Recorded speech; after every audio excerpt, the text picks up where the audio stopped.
Ever get that feeling like there's a voice in your head second-guessing your every move? Especially when you're trying to like break out of your comfort zone or something.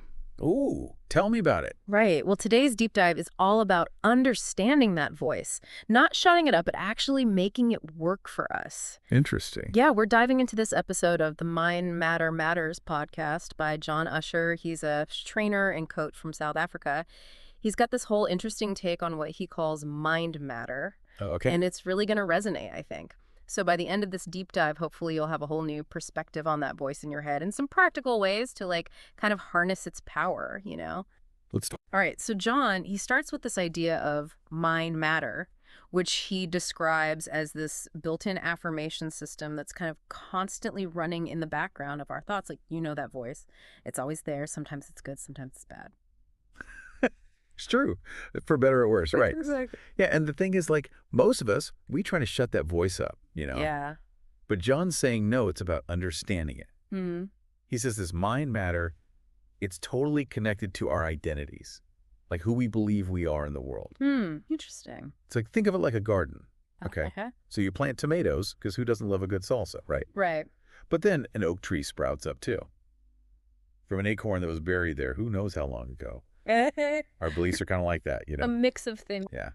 It's a mix of what we've consciously cultivated and stuff that we didn't even realize was planted there. So true. You know, what really hit home for me was this point that John made that most of us, we experience mind matter negatively. Yeah. And it's not because we're doing anything wrong. It's just because we haven't really taken the time to define like who we are, what we want. Right, like we're on autopilot. Exactly. And then we wonder why we feel stuck. Totally. Yeah. And this is where it gets really interesting and a bit personal.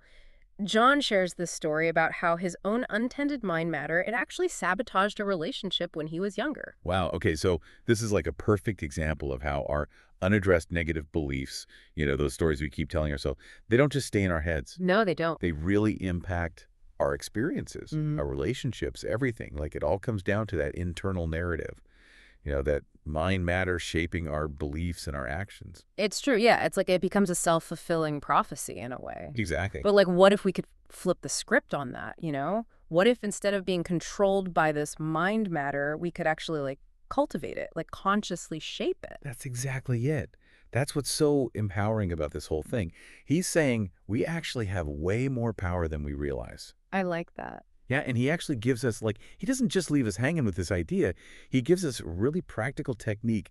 It's called identity mapping. Yeah. Basically, he walks you through these steps to actually, write down who you want to be. It's almost like you're creating this blueprint. Oh, wow. Yeah, for, your best self.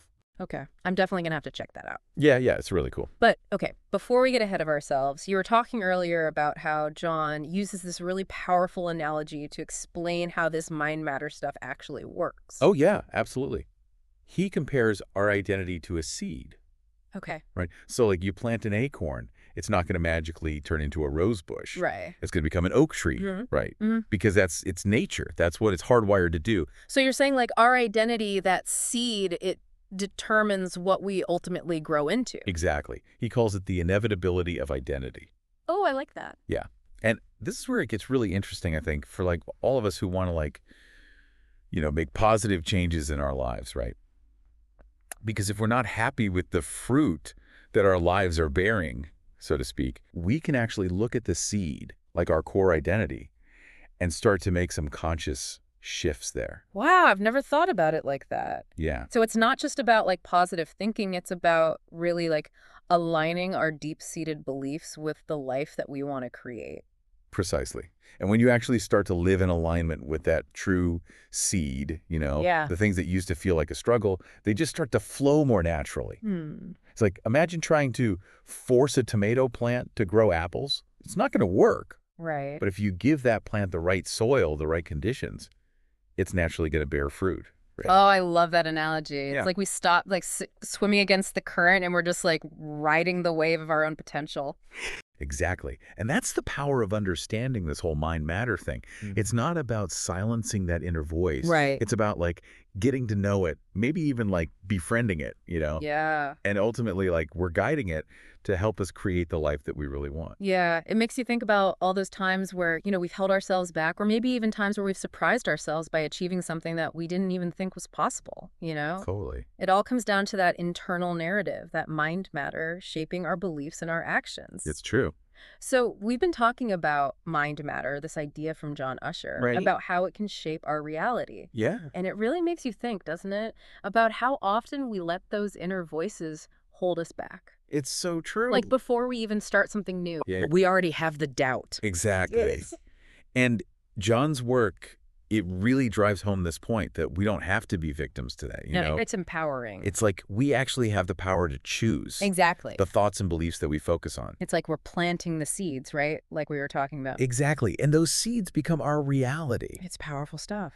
It is. And I love how John frames it. Mm. He says it's not about like silencing those inner voices completely. Mhm. It's about understanding them, working with them. Yeah, like becoming friends with them almost. Right.